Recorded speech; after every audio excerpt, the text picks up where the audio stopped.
भगवते वासुदेवा। श्रीमद् भागवत महापुराण पंचम अध्याय। गोकुल में भगवान का जन्मोत्सव।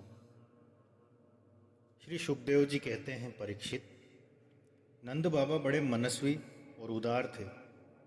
पुत्र का जन्म होने पर तो उनका हृदय विलक्षण आनंद से भर गया।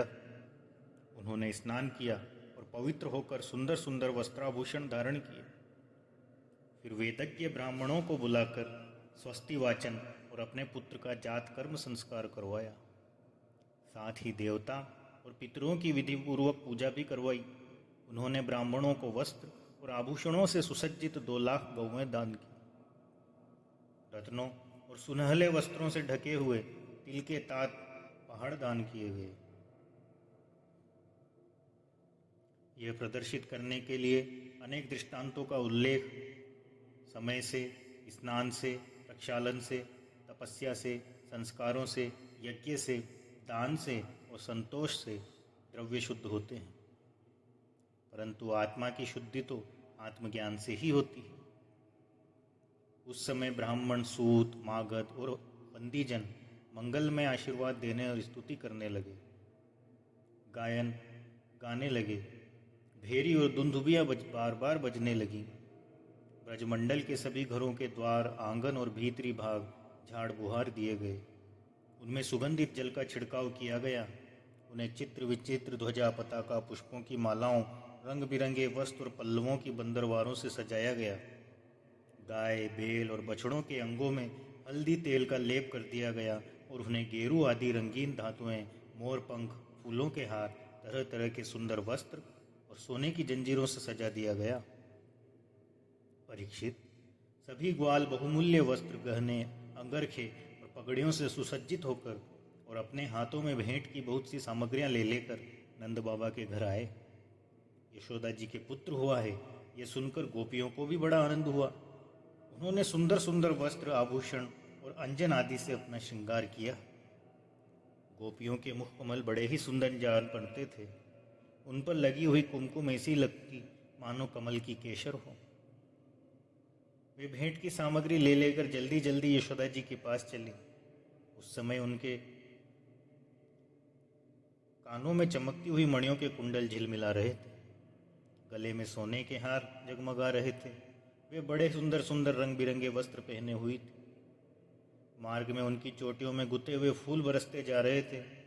हाथों में जड़ाऊ कंगन अलग ही चमक रहे थे। उनके कानों के कुंडल, पयोदर और हार हिलते जाते थे। भगवान श्री कृष्ण समस्त जगत के एकमात्र स्वामी हैं। उनके ऐश्वर्य, माधुर्य, वात्सल्य सभी अनंत हैं। वे सब नंद बाबा के ब्रज में प्रकट हुए। उस समय उनके जन्म का महान उत्सव मनाया गया। उसमें बड़े बड़े विचित्र और मंगलमय बाजे बजाए जाने लगे। आनंद से मतवाले होकर गोपगण एक दूसरे पर दही, दूध, घी और पानी उड़ेलने लगे। एक दूसरे के मुंह पर मक्खन लगाने लगे और मक्खन फेंक फेंक कर आनंदोत्सव मनाने लगे। नंद बाबा स्वभाव से ही परम उदार और मनस्वी थे। उन्होंने गोपों को बहुत से वस्त्र, आभूषण और गौवें दी। सूत, मागध, बंदीजनों, नृत्य, वाद्य आदि विद्याओं से अपना जीवन निर्वाह करने वालों तथा दूसरे गुणी जनों को भी नंद बाबा ने प्रसन्नतापूर्वक उनकी मुँह मांगी वस्तुएं देकर उनका यथोचित सत्कार किया। परीक्षित, उसी दिन से नंद बाबा के ब्रज में सब प्रकार की रिद्धि सिद्धियां, अठखेलियां करने लगी और भगवान श्री कृष्ण के निवास तथा अपने स्वाभाविक गुणों के कारण वो लक्ष्मी जी का क्रीड़ा स्थल बन गया। परीक्षित, कुछ दिनों के बाद नंद बाबा ने गोकुल की रक्षा का भार तो दूसरे गोपों को सौंप दिया और वे स्वयं कंस का वार्षिक कर चुकाने के लिए मथुरा चले गए। जब वसुदेव जी को यह मालूम हुआ कि हमारे भाई नंदी जी मथुरा में आए हैं और राजा कंस को उसका कर भी दे चुके हैं, तब वे जहाँ नंद बाबा ठहरे हुए थे वहाँ गए। वसुदेव जी को देखते ही नंद जी सहसा उठकर खड़े हो गए, मानो मृतक शरीर में प्राण आ गया हो। उन्होंने बड़े प्रेम से अपने प्रियतम वसुदेव जी को दोनों हाथों से पकड़कर हृदय से लगा लिया। नंद बाबा उस समय प्रेम से विहल हो रहे थे। परीक्षित, नंद बाबा ने वसुदेव जी का बड़ा स्वागत सत्कार किया। वे आदर पूर्वक आराम से बैठ गए। उस समय उनका चित्त अपने पुत्रों में लग रहा था। वे नंद बाबा से कुशल मंगल पूछकर कहने लगे, भाई, तुम्हारी अवस्था ढल रही थी और अब तक तुम्हें कोई संतान नहीं हुई थी। यहाँ तक कि अब तुम्हें संतान की कोई आशा भी न थी। यह बड़े सौभाग्य की बात है कि अब तुम्हें संतान प्राप्त हो गई। यह भी बड़े आनंद का विषय है कि हम लोगों का मिलना हो गया। अपने प्रेमियों का मिलना भी बड़ा दुर्लभ है। इस संसार चक्र में ही ऐसा है। इसे तो एक प्रकार का पुनर्जन्म ही समझना चाहिए। जैसे नदी के प्रबल प्रवाह में बहते हुए बेड़े और तिनके सदा एक साथ नहीं रह सकते, वैसे ही सगे संबंधी और प्रेमियों को भी एक स्थान पर रहना संभव नहीं है। यद्यपि वो सबको प्रिय लगता है, क्योंकि सबके प्रारब्ध कर्म अलग अलग होते हैं। आजकल तुम जिस महावन में अपने भाई बंधु और स्वजनों के साथ रहते हो, उसमें जल, घास और लता पत्र आदि तो पूरे हैं ना। वो वन पशुओं के लिए अनुकूल तो है, सब प्रकार के रोगों से बचा तो है। भाई, मेरा लड़का अपनी माँ के साथ तुम्हारे व्रज में रहता है। उसका लालन पालन तुम और यशोदा करते हो, इसलिए वह तो तुम्ही को अपने पिता माता मानता होगा। वो अच्छी तरह तो है ना।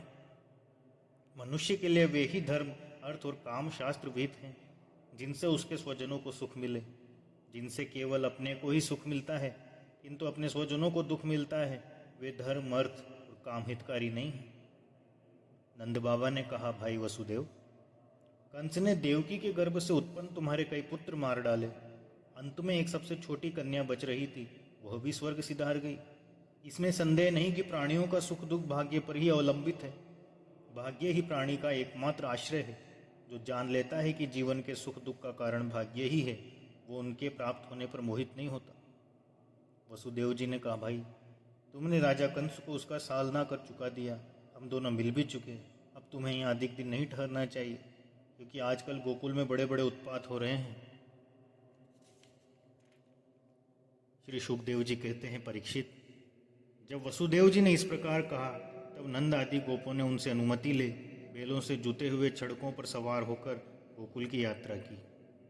इस प्रकार श्रीमद् भागवत महापुराण का 5वां अध्याय समाप्त हुआ। 6वें अध्याय की कथा अगले अंक में। जय श्री कृष्ण। ओम नमो भगवते वासुदेवाय। आप सब